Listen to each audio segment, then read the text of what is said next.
Vijayawada central MLA bonda Uma తీరు 2-3 రోజులుగా చూస్తే ఎంత ఘోరంగా ఉంది అని అంటే నిజంగా ఆయన ఒక ఎమ్మెల్యే రెండోసారి గెలిచిన ఎమ్మెల్యే ఇతనా అని చెప్పే పరిస్థితి చివరికి ఓట్లు వేసి ఎవరైతే ఆయన్ని గెలిపించారో వాళ్ళకు కూడా అనిపించే పరిస్థితి.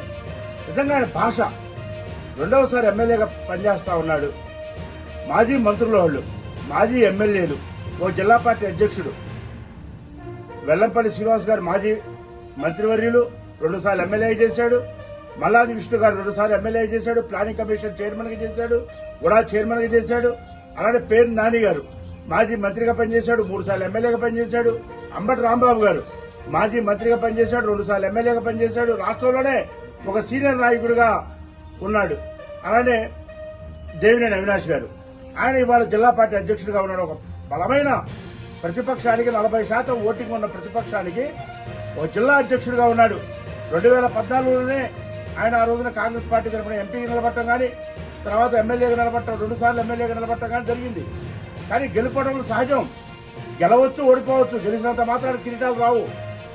ఓడిపోయినంత మాత్రాన ప్రజాక్షేత్రం నుంచి బయటికి పోరు. నువ్వు కూడా ఓడిపోయావు. 2014 నుంచి 19 వరకు ఎమ్మెల్యే చేశావు, 19లో ఓడిపోయావు. అదే మల్లాది విష్ణు గారి మీద అయినా మళ్ళీ 24లో గెలిచావు.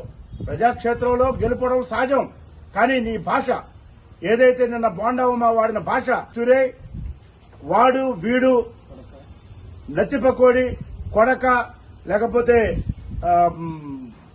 దురహంకారంతో, అంటే డబ్బులున్నాయని దురహంకారం కావచ్చు, లేదా తెలుగుదేశం పార్టీ అధికారంలో ఉందని దురహంకారం కావచ్చు, లేకపోతే నేను ఏది మాట్లాడినా చెల్లుతుంది, ఇవాళ అధికార పార్టీ కాబట్టి నాకేమీ కాదు అనే ఒక దురహంకారం కావచ్చు.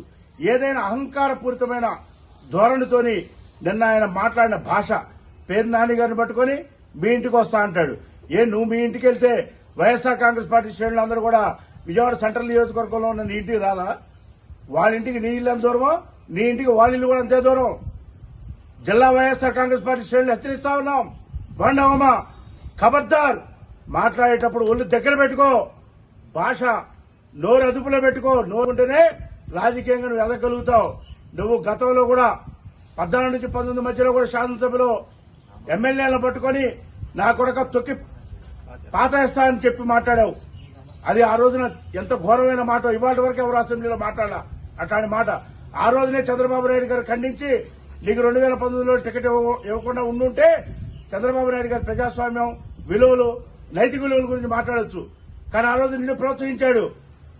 ఇవాళ నీ పరిస్థితి ఏంటి? నువ్వు మంత్రి ఇవ్వలేదని చెప్పి అసంతృప్తితో ఉన్నావు. పార్థసారథి గారికి మంత్రి ఎందుకు ఇచ్చారని అడుగుతావు. కొండపల్లి శ్రీనివాస్కు మంత్రి ఎందుకు ఇచ్చారని అడుగుతావు. కొత్తగా వచ్చే వాళ్ళకి మంత్రిని ఇచ్చారు.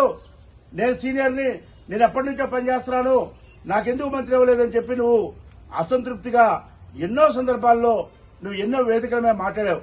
అదంతా కూడా సోషల్ మీడియాలో కానీ పేపర్లో రావడం, మీ తెలుగుదేశం పార్టీలో కూడా పెద్ద చర్చ జరిగింది.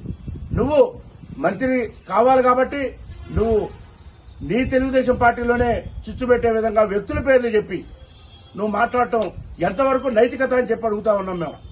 అలా అది నీ అంతర్గత వ్యవహారం. ఇన్ని రోజులు బట్టి మేము వెళ్ళాలా. కానీ దాని తర్వాత నువ్వేం చేశావు? బెదిరించడం కోసం, లేదంటే వచ్చే 2029లో తెలుగుదేశం పార్టీ గెలవదేమోననే భయంతో నువ్వు వైఎస్ఆర్ కాంగ్రెస్ పార్టీ వాళ్ళతోని చర్చలు చేసిన మాట వాస్తవమా కాదా?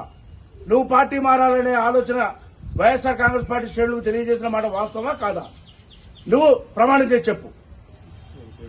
నువ్వు మంత్రి ఇవ్వలేదని బ్లాక్మెయిల్ చేయడం కోసమో, లేకపోతే మీ పార్టీలో ఉన్న చంద్రబాబు నాయుడిని, లోకేష్ ని బెదిరించడం కోసమో నువ్వు ఈ విధంగా చర్చలు చేసి బయటికి లీకులు ఇచ్చి నేను పార్టీ మారుతానని చెప్పిన మాట వాస్తవమా కాదా?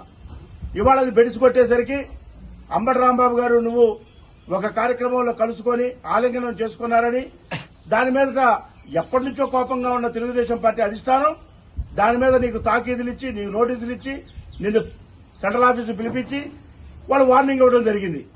నువ్వు పద్ధతిగా నడుచుకో, పార్టీలో నువ్వు లైన్ దాడుతున్నావు, నీకు భవిష్యత్తు ఉండదు పార్టీలో, కాబట్టి నువ్వు ఒళ్ళు దగ్గర పెట్టుకొని నోరు అదుపులో పెట్టుకొని ఉంటే బాగుంటుంది అని చెప్పి వాళ్ళు హెచ్చరిక చేస్తే దాంతో నువ్వు పోయి 3 రోజుల క్రితం మీ పిల్లల్ని తీసుకుని వెళ్లి నువ్వు చంద్రబాబు నాయుడిని, లోకేష్ ని కలిసి ఇక నుంచి చూసుకోండి, నేను నా చిత్తశుద్ధిని నిరూపించుకుంటా, నేను బలంగా మాట్లాడతాను, బలంగా వెళతాను, అవసరమైతే వాళ్ళ మీద దుమ్మికని వెళ్లి మీ మనసుల్లో స్థానం సంపాదిస్తారని చెప్పి నువ్వు వాళ్ళతో మాట్లాడితే వాళ్ళు కూడా గో హెడ్ అని చెప్పి నిన్ను ప్రోత్సహిస్తే నువ్వు మొన్న ముచ్చాలంపాడులో పోయి శాంతియుతంగా గాంధేయ మార్గంలో రిలే న్యాయదీక్షలు చేస్తున్న శిబిరం మీదకి వెళ్లి నీ అనుచరులతో వెళ్లి పర్మిషన్ లేదని నువ్వు మాట్లాడుతూ ఉంటావు. పర్మిషన్ లేకపోతే అడగాల్సింది ఎవరు? పర్మిషన్ లేకపోతే అడగాల్సింది పోలీసులు. నువ్వు అధికారంలో ఉన్నావు. పోలీస్ కమిషనర్ గారికి ఫోన్ చేయి, డీసీపీ గారికి చెయ్యి, సీఐకి చెయ్యి, చేసి వాళ్ళని పంపించి పర్మిషన్ లేకపోతే వాళ్ళతోని ఆపించి శిబిరాన్ని పర్మిషన్ ఉన్న దగ్గరే పంపించు, తప్పులేదు అందులో. కానీ నువ్వు చట్టాన్ని నీ చేతిలో తీసుకొని నువ్వే ఒక రౌడీలాగా వీధి గోండాలాగా ఆ శిబిరం మీదకి వెళ్లి దాడులు చేయటం, ఆ శిబిరం మీద కోడిగుడ్లు వేయించడం, ఆ శిబిరం మీద వాటర్ బాటిల్స్ వేయించడం, ఆ శిబిరం మీద మూత్రం పోసినటువంటి వాటర్ బాటిల్స్ ని నాయకుల మీద వేయించడం, షామియానా మొత్తం చించిపడేయటం, ఫ్లెక్సీలు మొత్తం కూడా వైఎస్ఆర్ కాంగ్రెస్ పార్టీ చెందిన జెండాలు మొత్తం కూడా కిందేసి తొక్కటం, అంటే ఒక భయానకమైన వాతావరణం సృష్టించి విజయవాడ సెంటర్లో అమ్మో బోండా ఉమ అని అనిపించే విధంగా నువ్వు చేయాలని చెప్పి తాత్కాలికంగా కుట్రపూరితంగా నువ్వు చేసిన పని ఏదైతే ఉందో అది అత్యంత దుర్మార్గమైన పని, అత్యంత హేయమైన పని. ప్రజాస్వామ్యంలో ఈ నాయకుడు కూడా దాన్ని హర్షించడు. నువ్వు చేశావని చెప్పి తెల్లారిపోతున్నే నీ శిష్యుడు బుద్ధ వెంకన్న పశ్చిమ నియోజకవర్గానికి ఇటీవల కాలంలో ఇన్ఛార్జిగా అయ్యాడు. ఆయన కూడా వెల్లంపల్లి శ్రీనివాస్ గారు చేస్తున్నటువంటి శిబిరం మీదకి వెళ్లాడు అతను. కానీ పోలీసులు అంతకుముందు రోజు జరిగిన దాడి నేపథ్యంలో పార్టీ ఆత్మరక్షణలో పడేసరికి, ప్రభుత్వం ఆత్మరక్షణలో పడేసరికి అక్కడ మాత్రం మీదకు వెళ్లనీయకుండా పోలీసులు నిలవరించారు. అసలు ఈ సంస్కృతి ఏంటి అని అడుగుతున్నాం. లోకేష్ గారు యువగళం పాదయాత్ర చేశాడు రాష్ట్రం మొత్తం. మేమెక్కడా మా శ్రేణులు ఎక్కడా వచ్చి అడ్డగించలేదే, వాళ్ళని నిలువరించలేదే, వాళ్ళ మీద దాడి చేయలేదే, ఎక్కడా కూడా ఒక రాయి వేసిన సంఘటన కూడా లేదే. మరి ఈ రోజున మీరు చేస్తున్న పని ఏంటి? ఒక ప్రధాన ప్రతిపక్షంగా మేము ఒక ఇష్యూ తీసుకున్నాం, దాని మీద మేము వివరణ ఇవ్వండి. డిఎస్సీలో అవినీతి జరిగిందన్నాం, అక్రమాలు జరిగిందన్నాం, సాక్ష్యాలు చూపించాం. ఎందుకు మీరు 47 జీవోలు తీసుకొచ్చారని చెప్పి అడుగుతా ఉన్నాం. ఎందుకు మళ్లీ దానికి విరుద్దంగా 56 జీవోలు తీసుకొచ్చారని అడుగుతా ఉన్నాం. ఎందుకు స్పోర్ట్స్ కోటాలో జాతీయ స్థాయిలో గోల్డ్ మెడల్ వచ్చినటువంటి దుర్గయ్యకి ఎందుకు ఉద్యోగం ఇవ్వలేదని అడుగుతా ఉన్నాం. కృష్ణా జిల్లాలో మొదటి ర్యాంకులో వచ్చినటువంటి నవీన్కి ఎందుకు మెరిట్ లిస్ట్ లో నెంబర్ 1 స్థానంలో ఉన్నాడు, అయినా ఆయనకి ఎందుకు ఉద్యోగం ఇవ్వలేదని అడుగుతా ఉన్నాం. ఎందుకు అతను కోర్టుకు వెళ్లాడని అడుగుతా ఉన్నాం. 1:1 పిలిస్తే అందరికీ ఉద్యోగాలు లభించాలి కదా అని అడుగుతా ఉన్నాం. వాటి మీద వివరణ ఇవ్వండి. వాటి మీద వివరణ ఇవ్వకుండా తప్పించుకొని దొంగదారులో దెబ్బతీయడానికి ప్రయత్నం చేయడం అనేది మీ దిగదారుడితనానికి నిదర్శనం. బోండా ఉమ, నీకు ఒకటే చెబుతా ఉన్నాం, వెల్లంపల్లి శ్రీనివాస్ గారిని పట్టుకొని వ్యక్తిగతంగా ఆయన ఏదో ఎత్తు తక్కువ ఉన్నాడని చెప్పి అపాస్పాలుగా మాట్లాడుతా ఉన్నావు. ఇక్కడ ఎత్తు ఎక్కువ ఎత్తు తక్కువ కాదు, బుల్లెట్ దిగిందా దిగలేదా అనేది ఇంపార్టెంట్. నీకు తగిన శాస్తి విజయవాడలో ఉన్న ముగ్గురు ఎవరైతే వాళ్ళ త్రిమూర్తులుగా ఉన్నారో, వెల్లంపల్లి శ్రీనివాస్ గారు కానీ, మాజీ మంత్రివర్యులు, అలానే మల్లాది విష్ణు గారు కానీ, మాజీ శాసనసభ్యులు, అలానే మరొక పక్క డైనమిక్ లీడర్ ఎన్టీఆర్ జిల్లా టైగర్ వాళ్ళ దేవినేని అవినాష్ గారు, నీ పీచ మనచడానికి, నీ పొగలు తగ్గించడానికి, నీకు తగిన శాస్తి చేయడానికి ముగ్గురు కూడా విజయవాడ సిటీలో సిద్ధంగా ఉన్నారు. రేపు రాబోయే కార్పొరేషన్ ఎన్నికల్లోనే నీకు తగిన బుద్ధి చెబుతారు. నువ్వు పట్టుకొని దేవినేని నెహ్రూ గారు ఒకప్పుడు ఈ జిల్లాను శాసించాడు. ఆయన మంత్రివర్గంగా పనిచేశాడు, 5 సార్లు శాసనసభ్యుడిగా పనిచేశాడు. వారి కుమారుడు దేవినేని అవినాష్ గారు, వాళ్ళను పట్టుకొని నువ్వు అక్రమ సంపాదన, రక్తపు కూడు ఏదేదో మాట్లాడుతా ఉన్నావు పెద్ద మాటలు. నువ్వేమన్నా పుట్టుకతోని టాటా బిర్లా మనవడవా? నువ్వేమన్నా నీకెక్కడి నుంచి వచ్చిన డబ్బులు? నువ్వు కూడా వ్యాపారాలు చేసావు. అట్లా వాళ్ళ తోచిన వ్యాపారాలు వాళ్ళు చేశారు. నిజంగా నువ్వు అన్నట్టు రక్తపు కూడు తినేటట్టయితే ప్రజలు విశ్వసించరు, ప్రజలు ఓట్లేయరు. నువ్వు అన్నావు దేవినేని నెహ్రూ గారు రౌడీజం చేశాడని. మరి రౌడీజం చేస్తే 82 నుంచి ఎమ్మెల్యేకి ఎందుకు గెలిచాడు? ఆయన ఎమ్మెల్యేకి ఎందుకు గెలిచాడని అడుగుతున్నాం. 5 సార్లు. నీలాగా కాల్మనీ కేసుల్లో లేరు, నీలాగా సెక్స్ ర్యాకెట్లో కేసుల్లో లేరు, నీలాగా 20 రూపాయలకి 15 రూపాయలకి వడ్డీలకి ఇచ్చి జనాలు పీక్కు తెలియలేదు. ఇటీవల కాలంలో నీ బండారం మొత్తం బయటపడింది.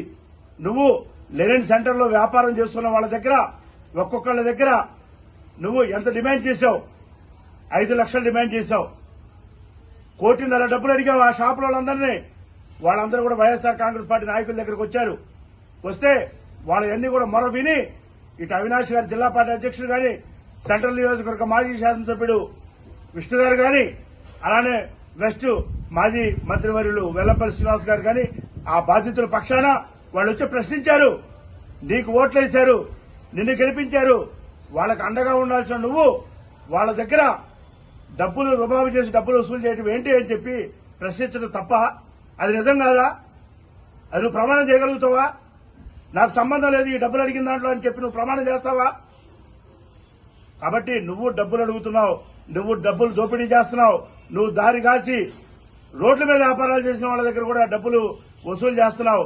ఇప్పుడు నేను చెప్పిన ముగ్గురు నాయకులు కూడా ఎవ్వరు కూడా ఈ విధంగా డబ్బులు వసూలు చేసిన సంస్కృతి ఆయనకి లేదు, వాళ్ళకి లేదు. వాళ్ళందరూ కూడా వాళ్ళ డబ్బు పోగొట్టుకున్నారు తప్ప వాళ్ళు ఎక్కడా కూడా ప్రజల దగ్గర ఓట్లేసి గెలిపించుకొని వాళ్ళ దగ్గర డబ్బులు వసూలు చేసిన పరిస్థితి ఎవరికి లేదు.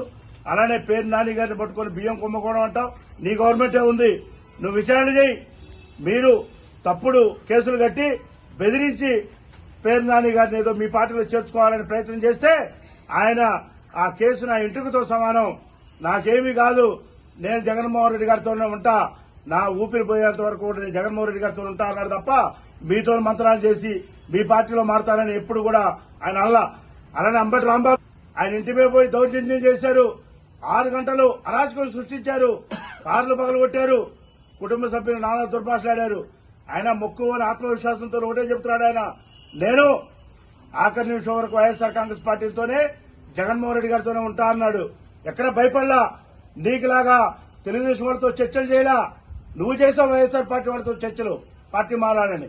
కాబట్టి నీకు వైఎస్ఆర్ కాంగ్రెస్ పార్టీ నాయకులకి వ్యత్యాసం ఉంది. నీకు భవిష్యత్తు ఉండాలంటే ప్రజాస్వామ్యయుతంగా ఉండు, ప్రజాస్వామ్యయుతంగా మాట్లాడు. అరే తురే ఒరే వాడు వీడు పొట్టోడు నెత్తిపకోడి ఇట్లాంటి మాటలు దయచేసి మానేస్తే మంచిది. నువ్వు ఒక మానసిక రుగ్మతతో బాధపడుతున్నావు.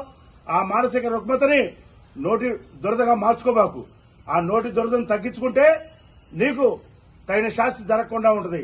లేకపోతే వైఎస్ఆర్ పార్టీ శ్రేణులు ఈ ఎన్టీఆర్ జిల్లాలో కథం తొక్కి నీ ఇంటిని ముట్టడించే కార్యక్రమాన్ని కూడా త్వరలోనే చేపడతామని చెప్పి నువ్వు పందా మార్చుకోకపోతే నీ భర్తం పడతామని చెప్పి వైఎస్ఆర్ కాంగ్రెస్ పార్టీ తరఫున హెచ్చరిక చేస్తాం.